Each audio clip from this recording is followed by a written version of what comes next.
We're back. The bottom line, a road trip. We're in Waterloo. Well, you've met the heavy hitters. You've sensed the buzz in the air down here. Now, a couple of the undiscovered gems. These are companies you've never heard of. I'm sure of it. I've never heard of them. No offense.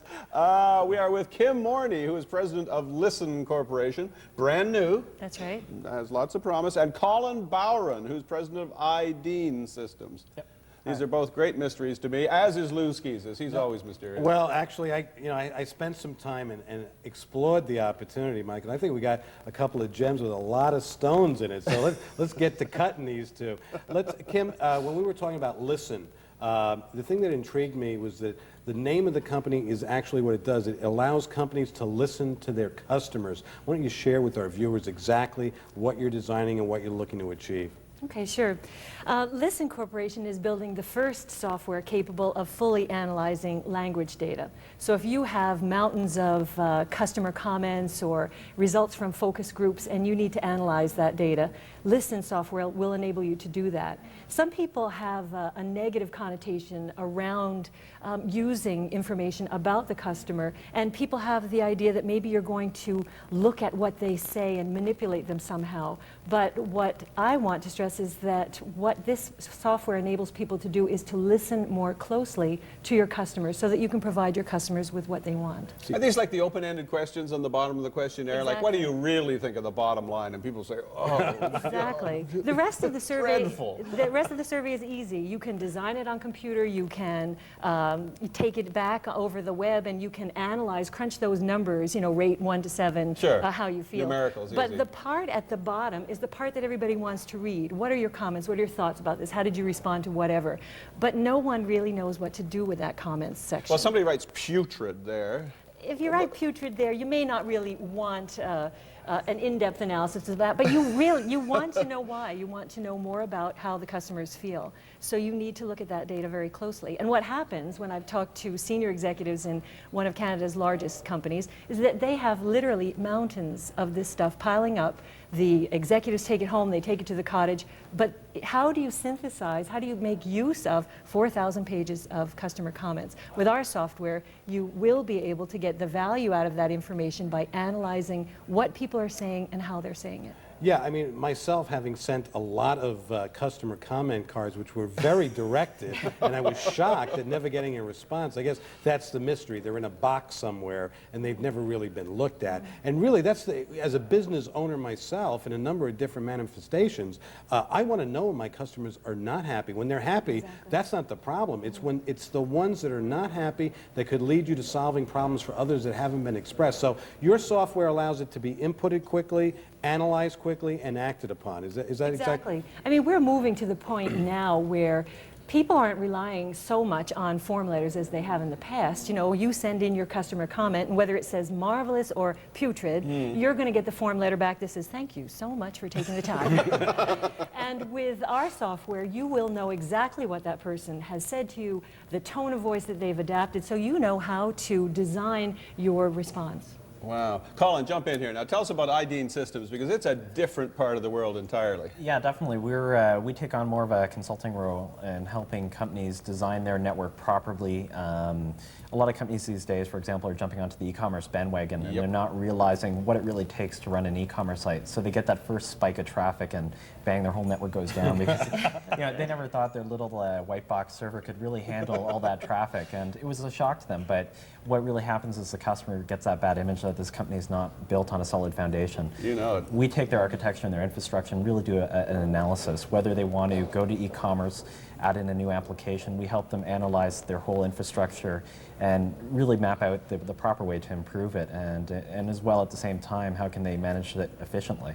When did you start this one, Colin? Just after you finished your PhD in computer science? Oh, unfortunately, I guess as Lou here responded to earlier, it's a Bill Gates type of story. I was part of Laurier and up here in Waterloo, and kind of took on to this thing about 3 years ago, just before I started at Laurier, and have since kind of taken it on a full-time project. The work got busy enough and more interesting.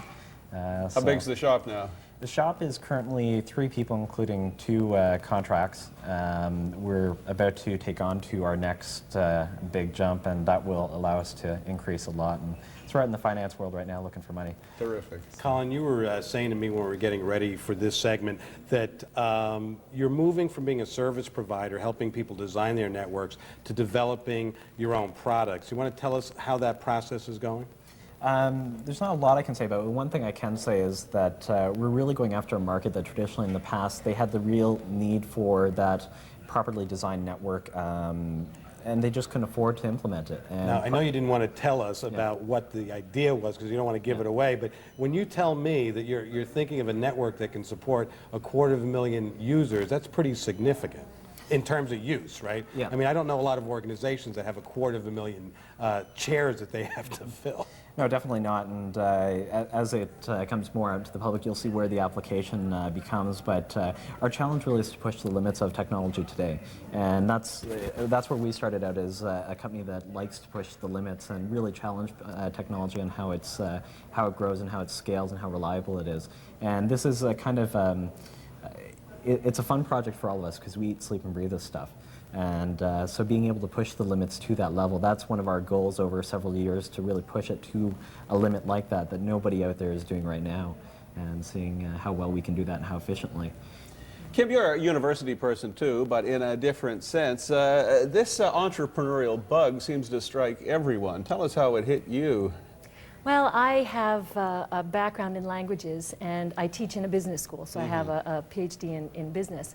And my attraction to the business field was the fact that no one knows really well how to deal with the soft stuff, the communication aspects, how to understand language-based applications. So I was working on, for many years, on an approach to analysis that could be useful in a business context. And about a year ago, I knew I was at the point where I could begin to translate this approach into software. Well, but commercial, you know, get on the tenure track, put your feet up. But what do you want to start, get into the trenches with company formation for?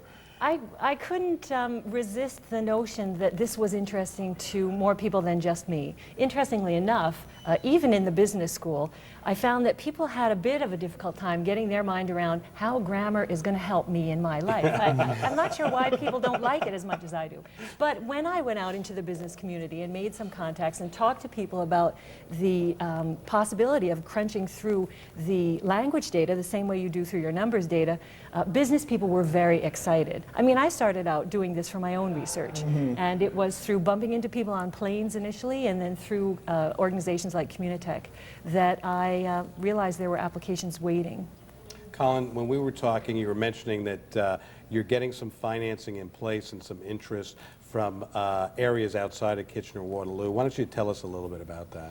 One of the things, we first approached a set of investors in the area, and one of their comments was that for the money we're looking for, they're looking for 60% ownership of the company, and that's a lot to give away. Too much. You know, I don't really feel secure in that based on where we were going. So one of the thoughts that we decided to do is let's take a look outside the area.